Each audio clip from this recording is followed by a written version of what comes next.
Tov, Israël ou Triato la Medbet, on termine le livre. C'est une pisca qui vole très très haut, poétique, et qui en fait conclut tout ce qui a été dit. On va dire une première fois. Aplagim, Ivle Amaim, Shel HaChaim HaElyonim, Shel HaNeshama HaTeora, במעמקים הם זורמים. במעמקי הטבע הגופני ובתחתית הבשר והדם אינם רומים ורועשים. אמנם מתפרצים הם אל על, צועקים ובוכים, מתנודדים וכובלים, מתאמצים ומתפתלים הם בין הרף לעלות אל הרום, להיגלות בצורה מהירה, חיה, חיים שלמים, ונעים זיו, הוד ופהר, הדרת גבוהות קודשי קודשים. אשרי איש השומע את כל נשמתו מתוך מעמקיו, ואשרי העם המאזין את הד הקול של הנשמה הכללית שלו, איך היא מתגעשת מתוך מעמקיה. ואשרי המקשיב הטהור אשר יקשיב את בת הקול של כל היצור הקורא מתוך מעמקיו להתגלות בהירה עליונה, טהורה וקדושה.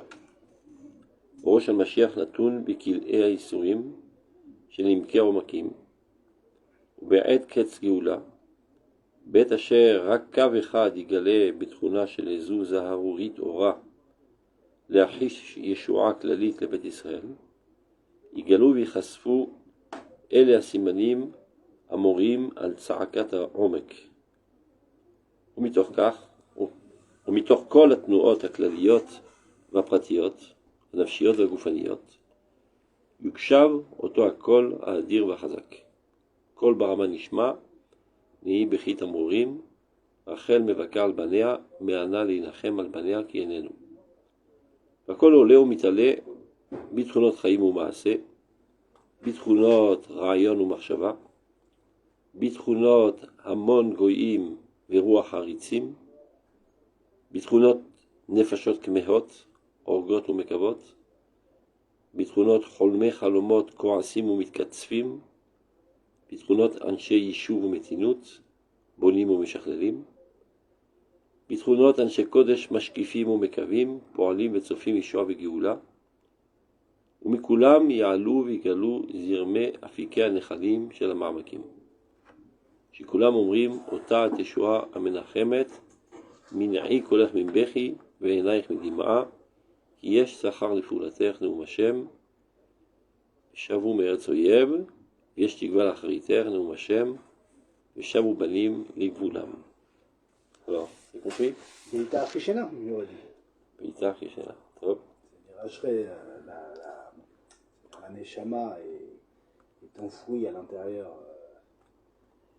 de toute l'existence et n'aspire qu'à s'éveiller, à se dévoiler. Et il donne différentes catégories, et heureux est celui justement qui sait l'entendre pour justement participer à son dévoilement et lui permettre ce dévoilement.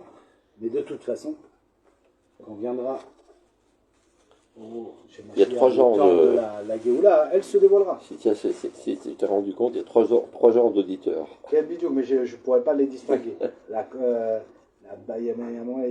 Etkol, Etkol, Batkol, et qui sont de trois dimensions différentes. Il y a dans la première, c'est chez la Prat, chez la Ouma et chez la Enoshut. Quel vidéo? Chez la Prat, chez la Ouma.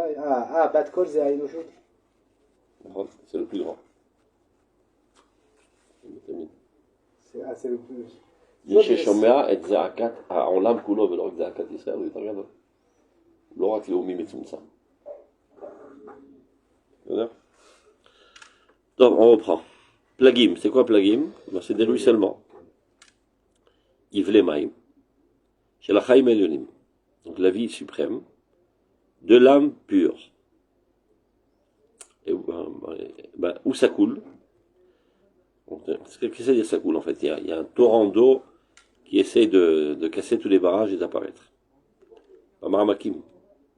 Marmakim, dans le Rav Kook, ça veut dire dans les profondeurs de la matérialité.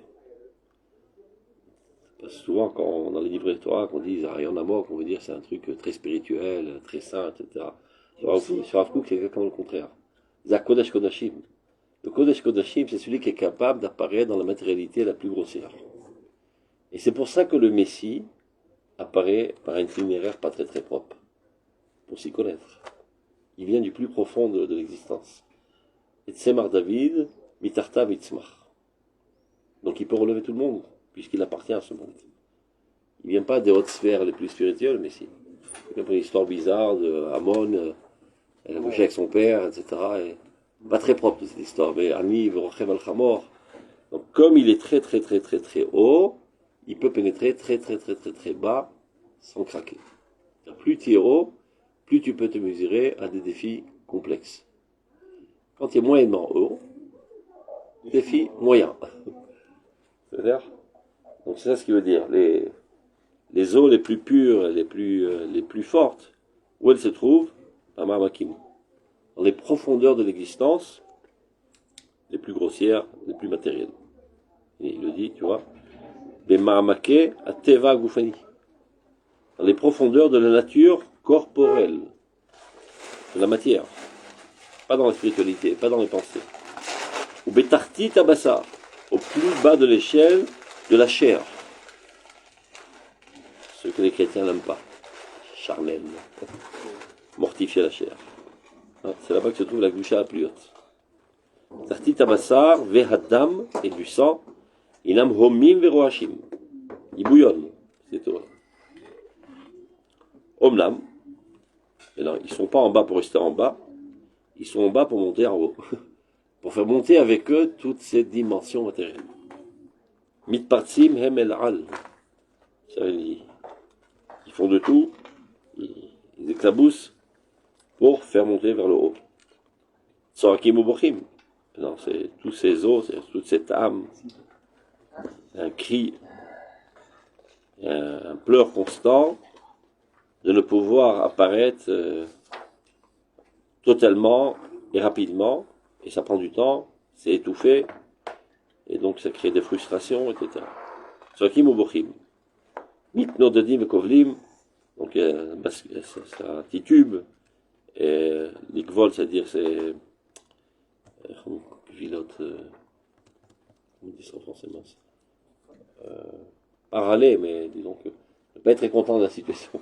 Kovel Alkar. C'est-à-dire il y a des frustrations qui sortent. Mais il perd pas espoir, mitamtsim, donc toutes ces forces de sainteté très très hautes qui sont englouties très profondément dans la matière, s'efforcent constamment, et avec une douleur, mitpatlim, BNRF, constamment, sans arrêt. L'Aralot et l'Arum. C'est-à-dire, il lâche pas le morceau, tout le rôle, c'est de faire monter toute l'existence vers les sphères les plus hautes. L'igalot Betsura Meira, afin d'apparaître de manière la plus claire, la plus vivante, d'une vie la plus parfaite. Mais l'imziv, empli de rayonnement, de splendeur, de beauté, et de la force du Kodesh Kodashim. Voilà, c'est le mot, tu vois. Kodesh Kodashim, c'est d'Afka, on va dire, le dévoilement divin le plus intense, qui est tellement intense, qui est capable de se mesurer à la matérialité la plus grossière. Le Kodesh peut se mesurer qu'à la pureté, mais il ne peut pas pénétrer la matérialité sale. Et il se débrouille pas trop mal, disons, dans la spiritualité. Maintenant. Ashrei Aish, Ashomet Kol Nishmato Mitoch Ma'amakav. Heureux l'homme qui est capable d'écouter le cri de son âme du plus profond de son existence, de ses entrailles, qui Bikir Bechagadosh. Il y a un cri constant de l'âme qui tend à apparaître dans la conscience, dans la volonté, dans les sentiments, etc. Mais nos activités journalières tendent à étouffer cette voix, et il faut porter oreille. Et malheureusement, il peut arriver même que des gens qui sont érudits en Torah, qui ne sont pas à l'écoute de leur âme. C'est-à-dire ils mettent tellement l'intellect en premier plan qu'ils ont tendance à étouffer l'âme. Ça veut dire ils sont plus obnubilés, disons, par leur rationalisme que par le cri de leur âme. Et donc, pas grave, je ressens comme ça, mais c'est pas possible. Ça ne marche pas avec mes façons de voir les choses.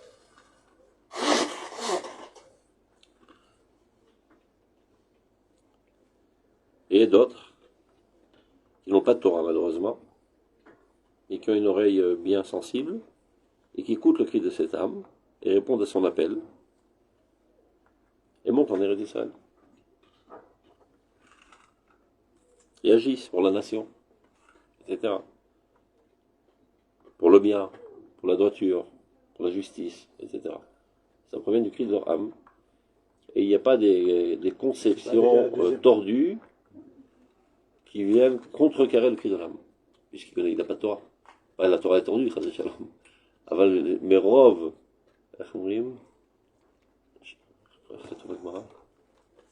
Merov Chourfa Shabeshta.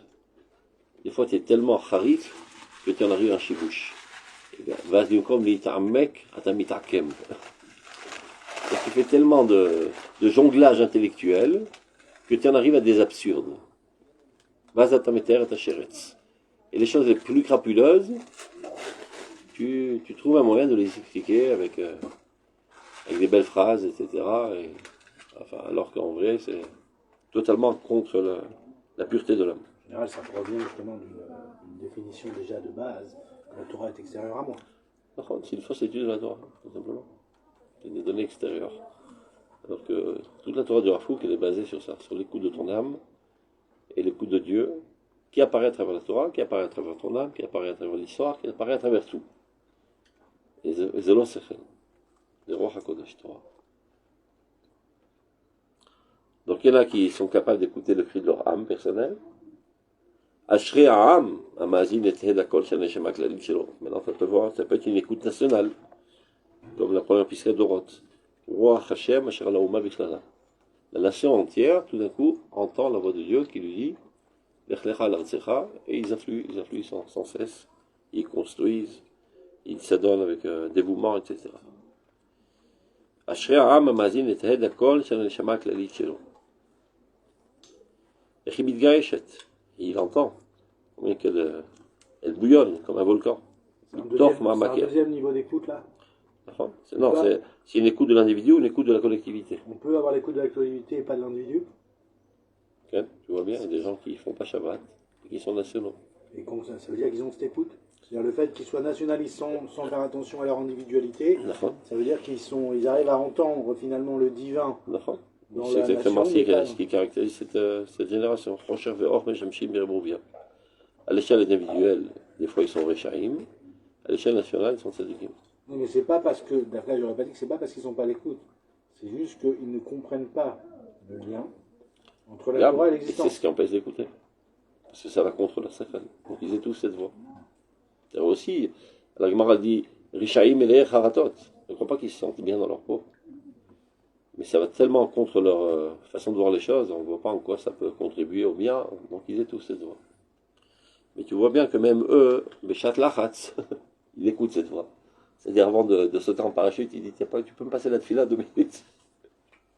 Ça, on l'a vu très bien pendant la guerre. Ça va pas continuer. Echimit Gaeshet B'Teron Amakea. V'Ashrei Amaki V'Taor. Tu vois maintenant le qualificatif du Rav. Amaki V'Taor. C'est le plus pur, celui-là. Qui lui ressent le mal de toute la création entière. C'est-à-dire il est mal dans sa peau de savoir qu'il y a des injustices dans le monde, et il y a énormément de personnes qui souffrent, et toutes sortes de dictatures, etc. Mitoch Ma'amakav, l'Idgalut Beira Ilyona. Et ils écoutent que l'âme de l'univers entier tend à se dévoiler de la manière la plus claire, la plus pure, la plus sainte. Rosh HaMashiach. Ben, c'est quoi? C'est Ivlé, Plagim, Ivlé Amaim, etc. Ben, c'est exactement ça au Rosh HaMashiach. C'est la lumière messianique. C'est le dynamisme divin, constant, qui pousse à l'avancement du monde vers sa finalité. Au Rosh HaMashiach, et le problème, c'est que cette lumière du Mashiach, Natun Bekil Ea Isurim, il se trouve emprisonné dans les souffrances. C'est tout, Ani Verochamachamo, Sovel Isurim, Beroma, Tarboshot, etc. Issour Nefesh. Le Rav Kook qui parle de Issour Chenek, on va aller voir tout à l'heure. Donc la lumière messianique, le dynamisme messianique, se trouve malheureusement emprisonné dans énormément de souffrances chez l'Imkeromakim, du fait même qu'il se trouve dans le début de son apparition dans des démarches totalement matérielles, avec aucune conscience de la part de ceux qui agissent dans cette matière. Et donc il étouffe. C'est-à-dire lui, il est en train de faire avancer un événement grandiose, et les marionnettes dont il se sert ne sont pas du tout conscients de la grandeur de l'événement, et donc il explique à leur manière à eux, avec une petitesse d'esprit. Katnou Demochim. Alors là, ça le fait exploser, qu'on l'interprète de manière si étranglante. Ou Be'et Ketsageoula, tu sais quoi, on va voir ça tout de suite comme ça, on n'oublie pas, Hamoud Lamed Aleph. Regardez. Hamoud Lamed Aleph, vous l'avez déjà vu. En bas, 1, 2, 3, 4, 5, 7, 8 lignes avant la fin de la phrase. Issoureh Chenek. Il explique là que le Mashiach lui-même doit subir les 4 mises à mort.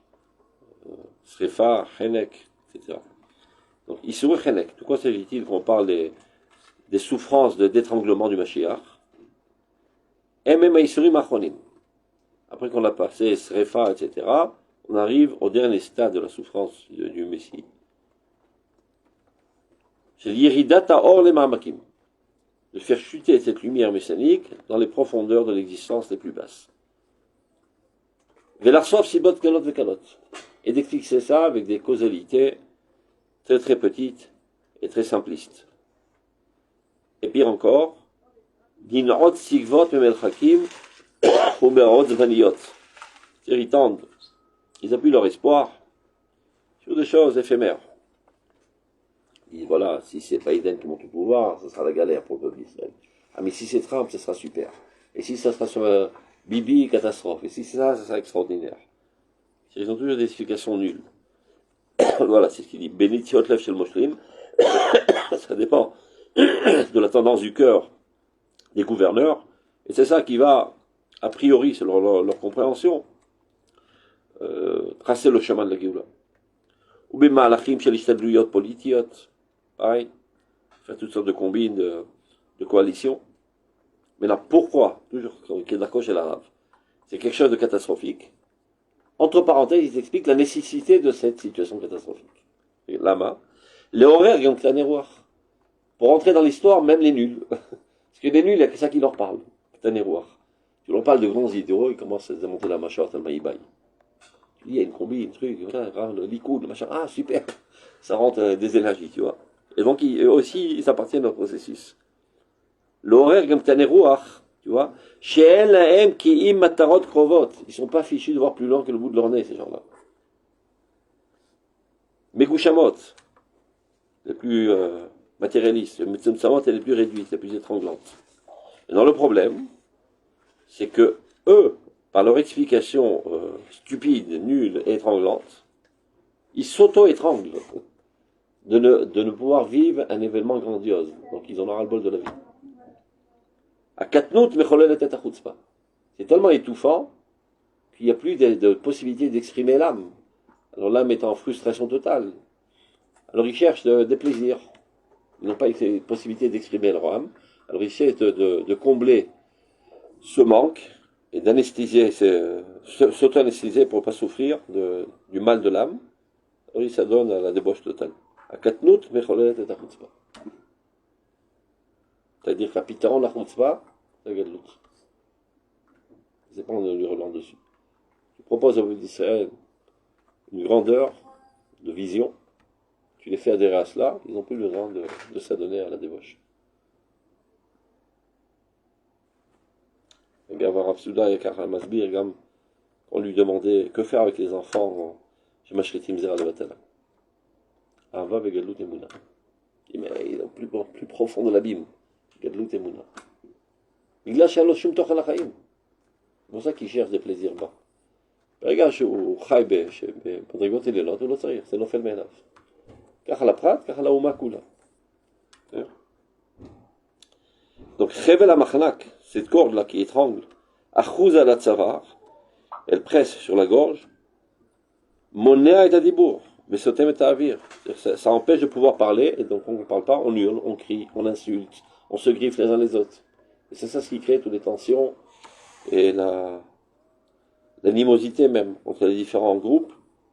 Il n'y a pas de mots pour exprimer, car on côté Mamarador. En lo milim, Shorak milim le kalel velachareful gadef. Il ne sait pas exprimer sa douleur. Parce que s'il était capable d'exprimer sa douleur, déjà ça l'aurait consolé. Donc il hurle, il agresse. Donc quelle est la solution? Rak ruach Hashem asher al ambo. Or Torah penimit, yofia la shivrucha de Meshicha. C'est ça qui va redonner respiration au messianisme, au peuple qui est en train d'agir dans le messianisme. Les explications les plus profondes de Torah penimit. Au Mitocha fait là, il y avait Orgadol. Et donc d'après cette obscurité qui a amené un étranglement, nécessite une grandeur. On ne peut plus vivre sans la grandeur. C'est-à-dire, on revient à notre Piska. C'est ça ce qu'il dit là. Mashiach natun bekilei isurim shenim keomakim. Le Messie lui-même se trouve emprisonné dans les souffrances des profondeurs. Ou be'et ket sagioula. À cette époque-là, be'et asher rakav echad igale. Et voilà que commence à apparaître un tout petit rayonnement du messianisme dans le concret. Ça veut dire, les arbres donnent leurs fruits, les Juifs commencent à arriver en Eretz Israël, et on commence à s'organiser, à construire un foyer national. Les Kav Katan. Sherak Kav Echad Yigale Betrouna Shelezu Zaharuri Torah. Tu vois comment le Rav Kook il apprécie le sionisme. Zaharuri Torah. Un scintillement de petites lumières. On va l'apprécier dans qui pense, on est arrivé à l'objectif. Yagiou Yamim Besharebu Ben Chefetz. Ils gagnent la marine froide, là, on a de quoi manger, on a une force, une armée, etc. C'est le top. Et bien ce top, le Rav Kook il appelle Zaharurit Ora. L'Achik Yeshua. Et cette Zaharurit Ora, elle vient accélérer la délivrance du peuple d'Israël. Igalou Yechasfu. Donc dès que cela apparaît, en fait, ça commence à faire apparaître le haut de l'iceberg. Mais en dessous de ça, il y a des choses grandioses qui vont apparaître plus tard. Igalou Yechasfu, Elea Simanim Amorim al Tsarakat Omek. C'est-à-dire ça, ce sont les premiers prémices, c'est-à-dire les sillons dans les champs et la construction des maisons et des vignobles en Eretz Israël. C'est les premières expressions du cri de la profondeur. C'est-à-dire l'âme qui était étouffée pendant 2000 ans et qui tend à apparaître. Eh ben, ces premiers prémices, c'est les activités premières du sionisme que nous sommes en train de voir aujourd'hui. Maintenant, ומתוך כל התנועות הכלליות והפרטיות, הנפשיות והגופניות יוקשב אותו הקול האדיר והחזק. Maintenant, ce cri très très puissant de l'âme, on peut le percevoir dans énormément de phénomènes. Et tu vois maintenant des phénomènes vraiment inattendus. À l'échelle individuelle, au niveau psychologique, au niveau même corporel. Et comment ce cri est décrit dans le Tanakh? Kol barama nishmani bechit amorim. C'est le cri de Rachel. Rachel, hi aisha shebaderech. Elle est toujours en route. C'est-à-dire, elle devait se marier, en dernière seconde de faire entrer sa sœur, et de ce point de vue, c'est fini. Et finalement, après 7 ans, elle se marie. Elle n'a pas d'enfant. Elle désespère, il mène Meta Anochi. Finalement, elle a un enfant. Et quand ils prennent la route, finalement, elle meurt à mi-chemin. Et il enterre Dafka en mi-chemin. Pour que lorsque les Golim sortiront, elle priera pour eux. C'est celle qui caractérise la dynamique. Alors, on est toujours en route. Et donc c'est elle qui crie de la situation précaire du peuple d'Israël et de l'existence entière. Donc Kol Barama Nishma, Nei Bechit Amurim, un pleur d'amertume, Achel Mevaka Albanea, pleur pour ses enfants, mais Anna Leinachem, elle refuse d'être consolée, Albanea, sur ses enfants qui est là, parce qu'ils ne sont pas encore là. Mais non, où on entend ce cri, pour ceux qui ont des oreilles, parce qu'il a parlé, il y a des gens qui ont des oreilles, d'autres qui n'ont pas d'oreilles. Où on voit le cri? Comment il s'exprime? Il est Akol Olé ou Mitale, ce cri s'élève, Bitrunot Reim ou Maasé, je ne crois pas qu'il y aura entendre des sons. La vie qui est en train de se réaliser en Eretz Israël, les actions qu'ils sont en train de faire, sont les résultats premiers, les premiers prémices du cri de Rachel. Bitrunot Rayon ou Marshava, de nouvelles pensées, auxquelles on n'avait jamais pensé avant. Par exemple, la pensée nationale. Par exemple, Oroth. Qui aurait pu penser à Oroth il y a 200 ans? Aucune chance. Oroth, c'est Tzakat Rachel. Bitrunot Amon Goyim Veroach Haritzim. Les Goyim, et même les crapules parmi eux, qui, grâce à leur crapulerie, créent des réactions contraires qui font faire après déferler des choses positives. Bitrunot Nefashot Kemehot, des âmes qui se languissent d'Eretz Israël. Nirsefa Gam Katanafshi Lachsot Hashem, et montent en Eretz Israël. Orgot ou Mekavot. Betrunot Cholmeh Chalomot Koasim ou Mitkatzfim. Ça apparaît sous forme de visionnaires, de rêveurs, et qui rapidement commencent à rentrer en colère et bouillir de colère, parce qu'ils se rendent compte que leurs beaux rêves ne sont pas réalisables si rapidement. Ça nécessite énormément d'investissements, il y a plein de barrières et de problèmes, etc. Et donc ils claquent la porte, c'est les chameaux des taux. Betrunot Anshe Yeshuv Mitinut.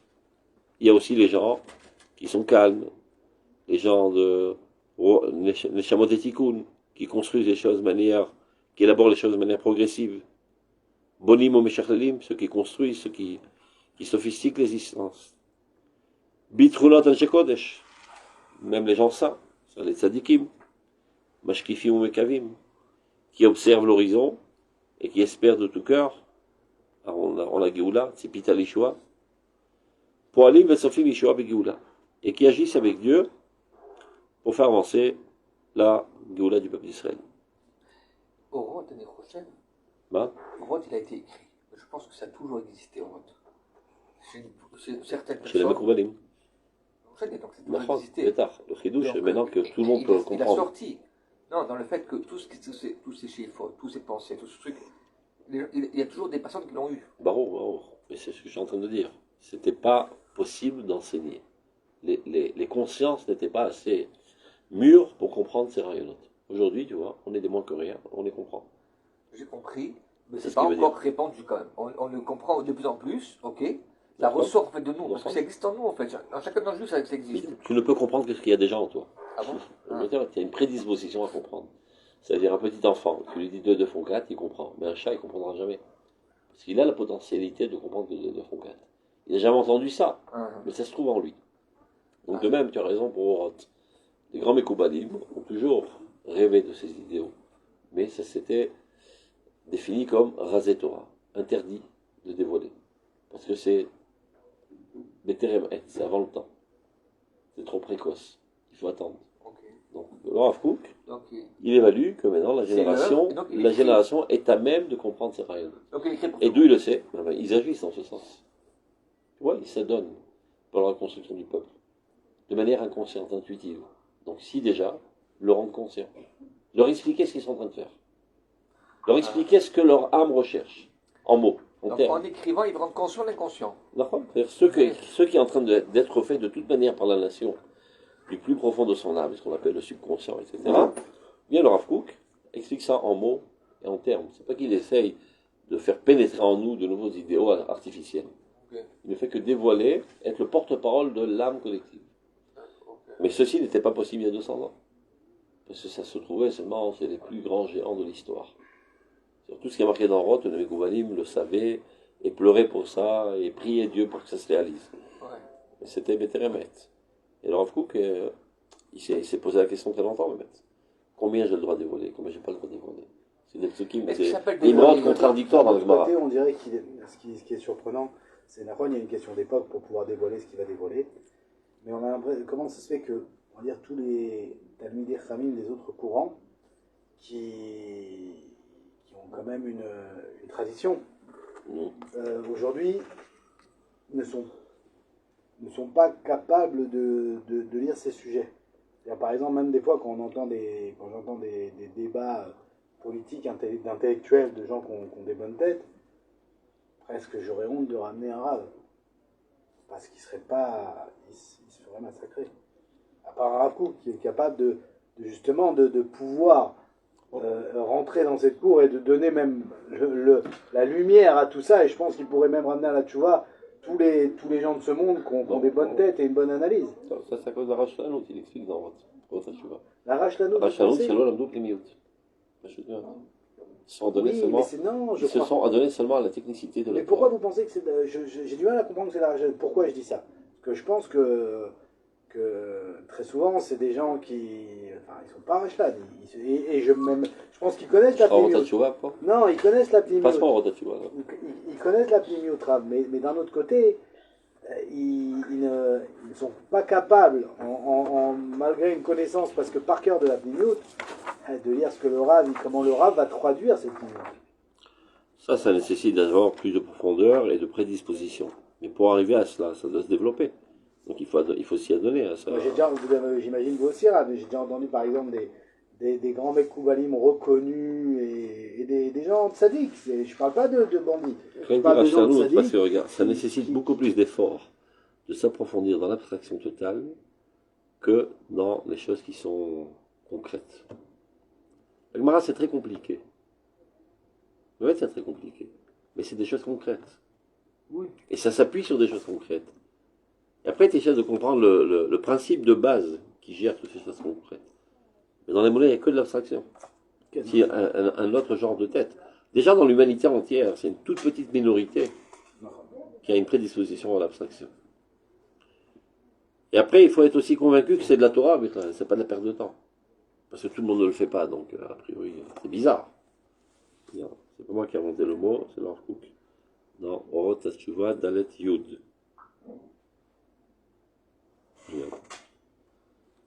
Il explique de quoi provient la chutzpah. La chutzpah d'Egvita de Mishicha Ba, la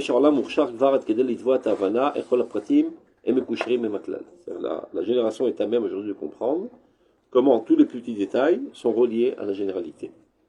En aucun cas, un petit détail qui n'est pas lié à la généralité peut satisfaire. Maintenant, Imaya Aolam, Olam Belashon Be'idish, Oilom, c'est le monde de la Torah, Kavana. Osek Beora Shel Torah Bemidazu. Ça donnait à la Torah dans cette optique. Shetit Gadel Aneshama Ruchanit, faire grandir l'aspect spirituel de la Torah. Ad Kedea Karat Akishur Araoui Shel Apratim Imaklalim Ruchanim. À tel point d'être capable de faire la relation entre les grandes lignes générales du judaïsme et les plus petites, c'est la halakha. Et ta tchouva vetikun olam abaïta valeda mofia vetzar la poil. Depuis bien longtemps, tout le peuple d'Israël aurait fait tchouva. Aval kevan shaitrashlut garma, tu vois. La fainéantise a entraîné. Sheor Torah penimit ataoul remut dusha atzmit. C'est Torah qui nécessite une grande sainteté. Lo fia borlam kolam.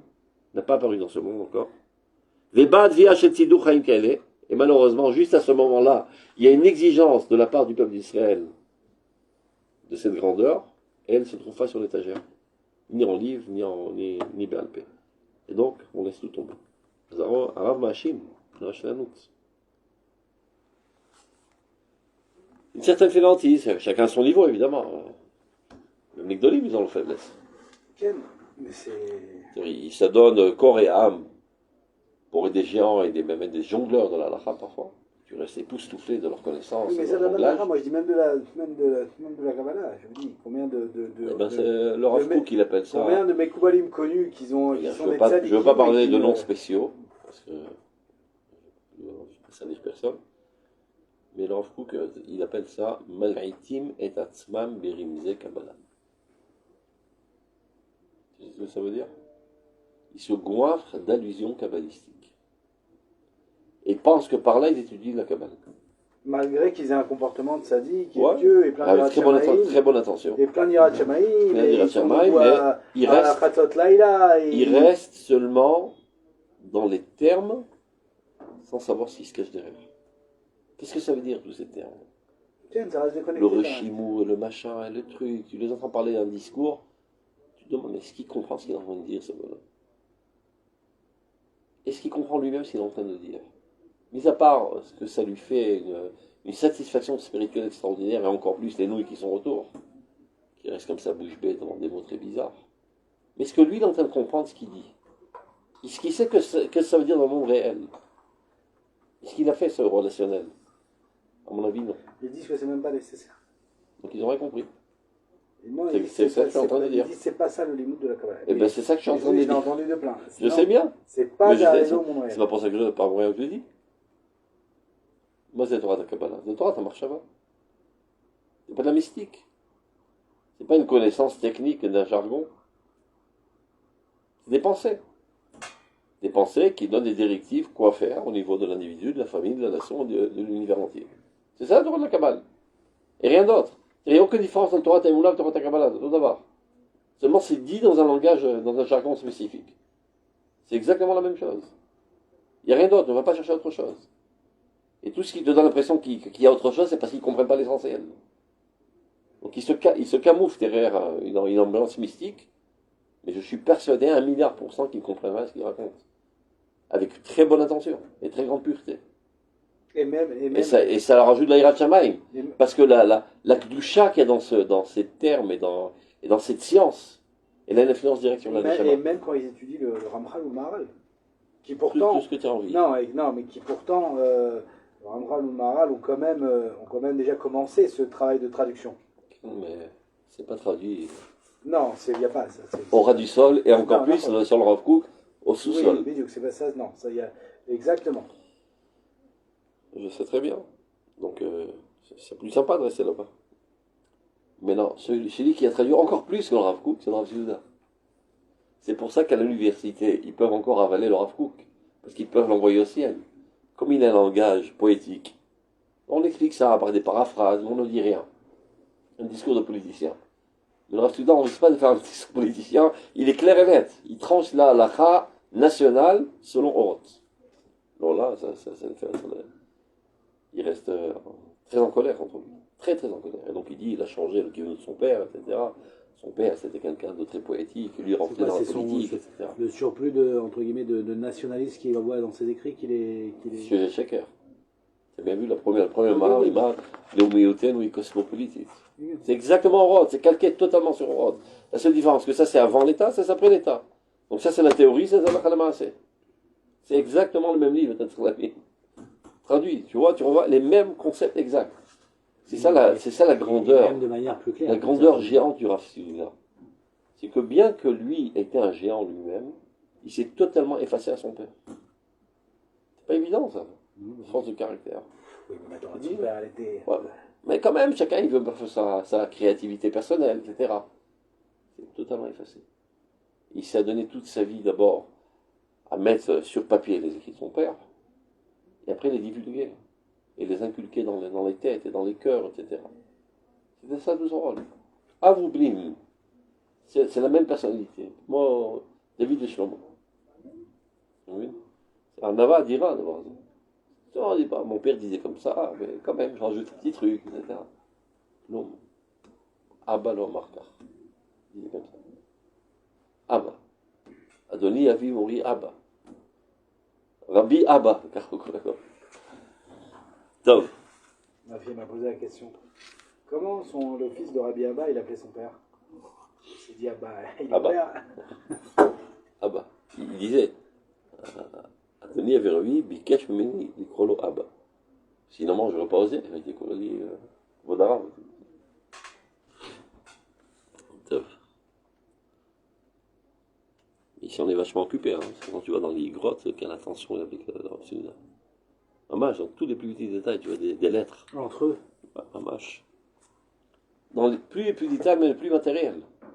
Fais attention quand tu dors sous la fenêtre, ne pas attraper froid, mets un pilule, et dans la crotte, dis Kriyat Shema, étant assis et pas allongé de peur que tu t'endormes au milieu. Fais autant étant de Chazarot. Et raconte-moi tous les plus petits détails, tout ce qui se passe dans la journée, etc. Il a construit de ses 10 doigts son fils. C'est pas ça. C'est pas comme ça qu'il est sorti Stam, un géant. Qui est l'enseignant et qui l'élève. Donc, Boli Ushrim Mitrulat Anche Kodesh. Donc, tous ces personnages, ensemble, forment le messianisme. Même que des fois, ça nous paraît totalement à contre-courant. Boli Mitzofim Isha Vegoula. Ou Mikula Mi Alou Vigou Zerme Afike Anechanim Shalamamkim. Et de tous, affluent c'est courant de profondeur. Chez Kulam Omrim Motat et Shov Nechamet. En fait, tous ensemble, de manière consciente ou inconsciente, disent exactement la même constellation. Mini Koler Mibechi Benaich Midima. Ça veut dire que chaque fois qu'il y a un juif qui creuse un sillon, c'est comme s'il prend un Kleenex, il nettoie une larme de la joue de Rachel. L'autre qui développe un programme d'informatique. Et d'autres qui développe une machlaka de refoua. Bézé Omer Bartora. Bézé Mechazak et Tatsava. Chacun tour à tour enlève les larmes de Rachel. Mini Koler Mibechi, Yessachar Nefulater. Ton action de voilà 2000 ans commence à donner ses fruits aujourd'hui à travers nos actions. Yessachar Nefulater Noum Hashem. Shavu Meretzoyev, Veshtikva Lachariter Noum Hashem, Veshavu Banim, Ligvulam. Ça va prendre un petit peu de temps si vous voulez. Regardez. Koufi tête. Au début, je sais pas si on va voir ça, je fais 2 secondes.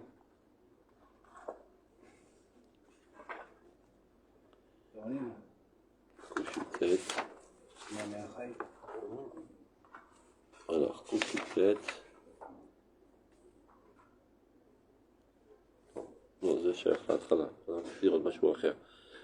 quand il parle de... הבכי הזה, זה במלחמה י'. מלחמה י', צעקת העומק. ויש מקשיבים, יש שלא מקשיבים.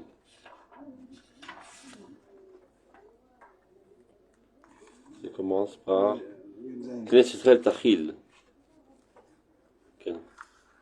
Où c'est marqué Knesset Achil, Isaac. Là au milieu de la Pesca. Bon, là, Machaïm, Razet Torah Nisrafim. À droite, premier mot de droite, au milieu de la Pesca. Quelle ligne 1, 2, 3, 4, 5, 6. 4, 5, 6, 7, 8, 9. Knesset Achil, Isaac, Bechavalia.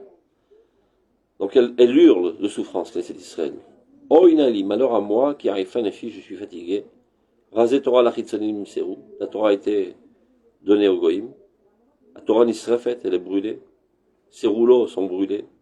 Et ses lettres s'envolent.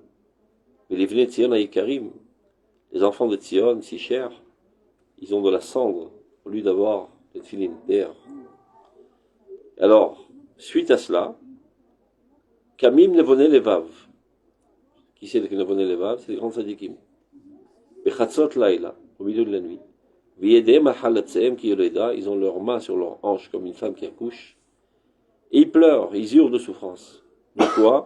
Al-Tsarat Ha'olam, la souffrance du monde. Tsarat Israël, le malheur d'Israël. Le malheur de la Shrina. Le malheur de la Torah. Embochim ou Mevakim. Ils pleurent, ils font pleurer les autres. Ils amènent les autres à prise de conscience que la situation est gravissime. Veyodim, mais non. Tout ce que nous on voit, ce ne sont que des phénomènes. Mais eux, ils savent quelle est la source de la souffrance. Yodim, même au Makirim, ils sont conscients du fait, le Omek Atzar, c'est Tzarakat Omek dont il a parlé tout à l'heure, la profondeur de la douleur, Bimkoro, à sa source, ou Betoldotav, et dans ses conséquences. Donc Yodi même, ils savent parfaitement, chez Kol Atzarot Amarchakim, tous les malheurs, tous les ténèbres, Kol Nahare Nachale Adamim Anishpachim, les torrents de sang qui sont déversés, Kol Atlaot Vanidudim, sur le fait qu'on est ballotté d'un endroit à l'autre, Kol Abuz Amistama, la haine qui est envers nous, Kolarish Avazuama, toute cette impureté, cette cruauté. Enam et la Tolada Kulusha Mehed Akol. Tu vois, Akol? Il est précis, il dit une fois Hed, une fois Bat, une fois Kol. Tout ça n'est que une conséquence faible de l'écho du cri de douleur de Kadosh Baruch Hu. Nous, on dit c'est ça la catastrophe, la guerre mondiale.